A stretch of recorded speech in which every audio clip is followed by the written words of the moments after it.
Hi everyone! Welcome to today's sewing tutorial. Have you ever heard of the seaeater? It's an imaginary creature that's super big and a little spooky, with a mouth that can open wide and even change shape. My 7-year-old son came up with the idea and begged me to make it into a toy. So today, I'm showing you how I brought the seaeater to life. Let's dive right in. First, let's gather the materials. For this project, you'll need felt or polar fabric for the outside layer. I recommend a thick material in dark gray to give it that deep sea monster vibe. Black fabric for the inner layer. This will create the inside of the seaeater's mouth. Some wool or stuffing to give it shape and volume. I will not use any stuffing because I know my son will need all the belly space for other toys to be eaten. Make sure you choose fabrics that are sturdy but soft enough for a toy. Next, let's talk about the key feature of the seaeater, its mouth. The mouth should open wide and even hold different shapes. To make this, I'm using a metal cord to create a flexible but sturdy frame.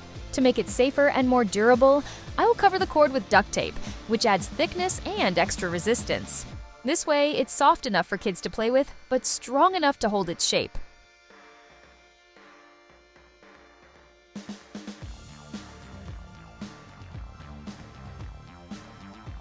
I prepared a sewing pattern for the specific size of the seaeater's mouth. Let's start by making a circle with a circumference of 60 centimeters or 26 inches. Here's how I do it. First, measure and mark your metal cord and mark it. Second, I am adding about a double of it, and then I am forming a circle. Measure to check the size before taping it with the duct tape. I will tape it all around.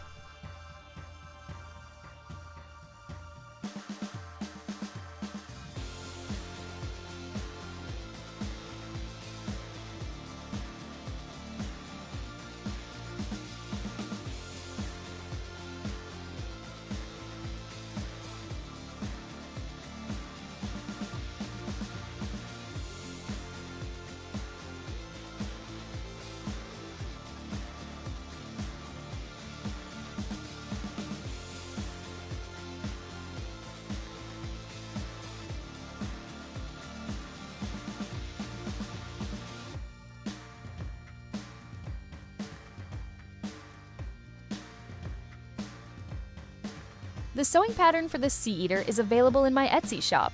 As always, I keep it super affordable, just a few dollars, mainly to cover Etsy's fees. First, I double-check my pattern scale and the mouth circle circumference. Then, let's quickly assemble the pattern.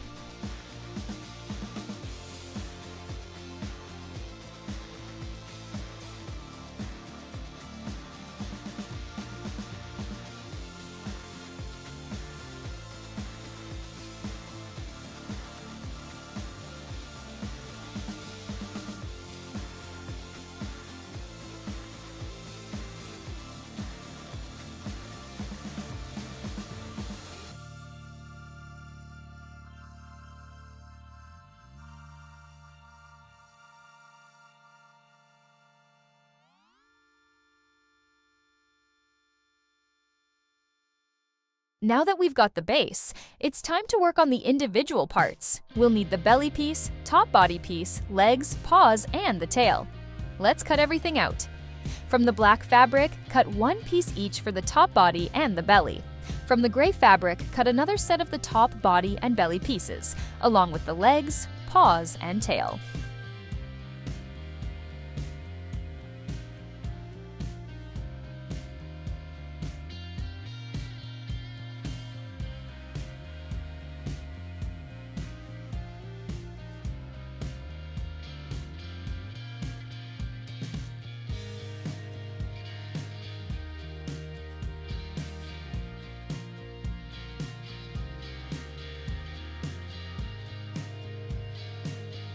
Now, let's create the paws and the tail. Here's how. Simply pin the paper pattern shapes onto 2 layers of fabric, then sew around the edges, following the shape. This don't have to be perfect. On the sewing machine, you'll see me slowly stitch along the edges of the paw and tail shapes. Remember to leave one side open. This opening will allow us to turn the fabric right side out later.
Once you've sewn the shapes, trim any excess fabric around the edges to reduce bulk. Then, turn the fabric right side out through the opening. Use a pointy tool to form corners.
If you want to add a little extra dimension to the tail, here's an optional step. Once the tail is sewn and turned right side out, you can add a few top stitching lines to mimic the texture of a real tail. Using a contrasting or matching thread, stitch parallel lines across the tail, creating a ribbed look. This detail not only adds visual interest, but also helps give the tail a more structured, dynamic shape.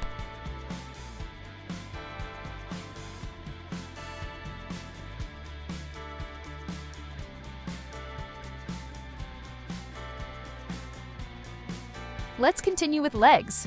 Fold it so the right sides are facing together and sew along the long edge. Then place inside the paws and sew on the edge.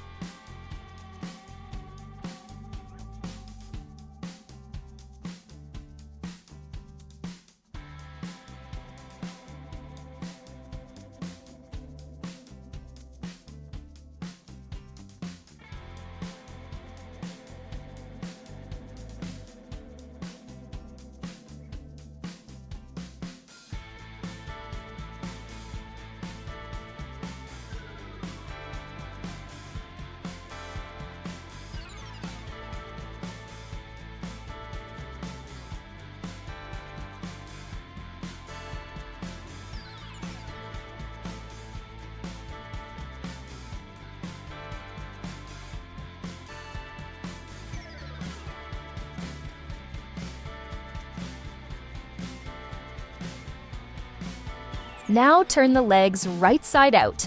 My favorite tool for this task is a hemostat forceps, same as for the surgery.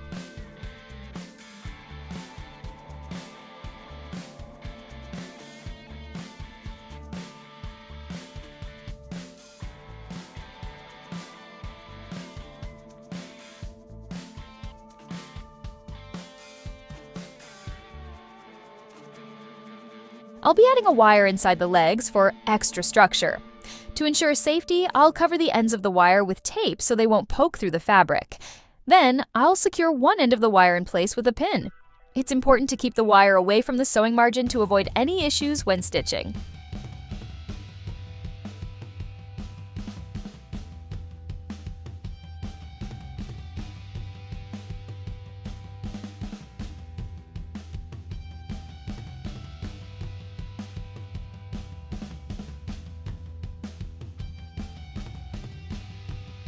Now, let's attach the black fabric pieces. We'll start by sewing the long edges together. For the dart, we won't sew it just yet. We'll simply secure it in place with a pin for now.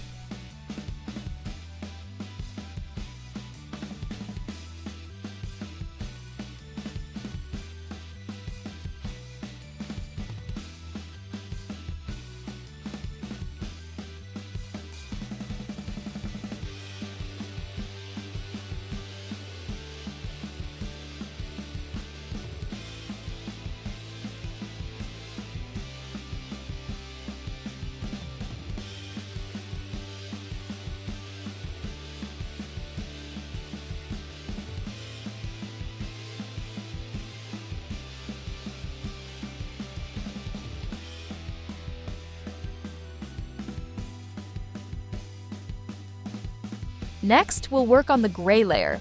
Here, we need to start by sewing the dart first.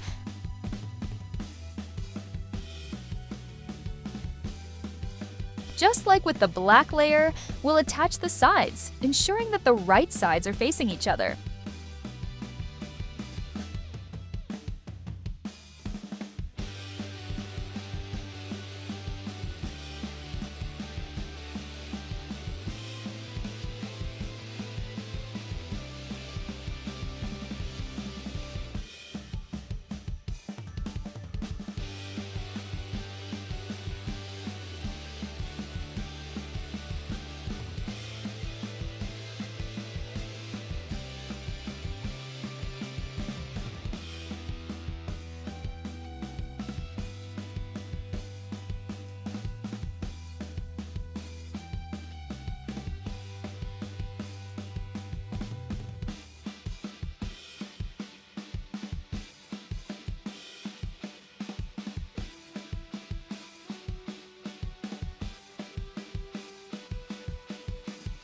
Once both body pieces are connected, it's time to attach the tail. Position the tail between the two layers and sew it into place at the end. This method ensures that all the raw edges are neatly enclosed inside.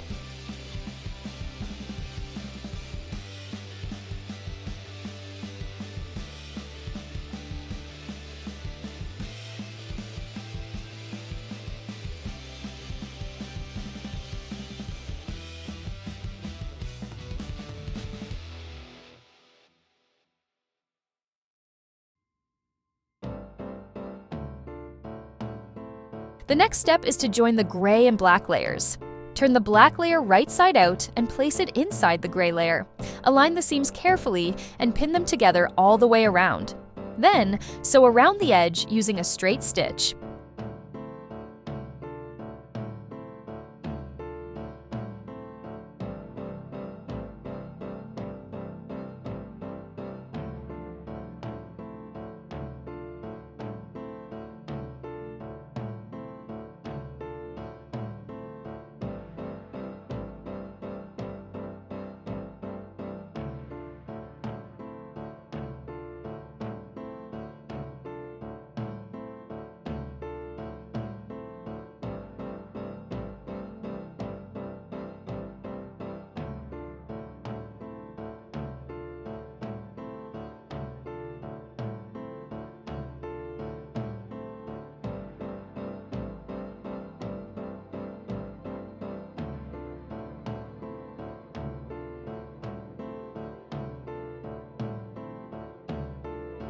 Now, we can turn the fabric right side out.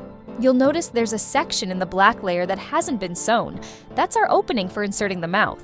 Once the mouth is in place, you can sew this opening closed. Before doing so, consider trimming the mouthpiece if needed and stuffing the toy. However, I'm leaving this toy unstuffed because I know my son will love using it to eat his other stuffed toys, like sharks or even ships.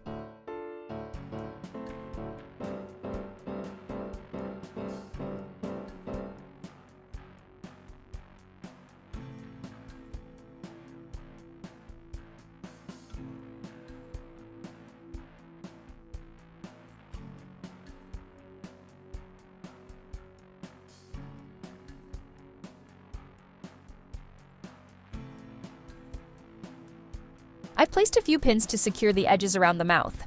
Now, I'll stitch around it. You can do this with a sewing machine or by hand. This step secures the wire right along the edge, allowing the mouth to change shape as you fold and adjust the wire. Since the seaeater doesn't seem to have eyes or teeth, we're almost finished.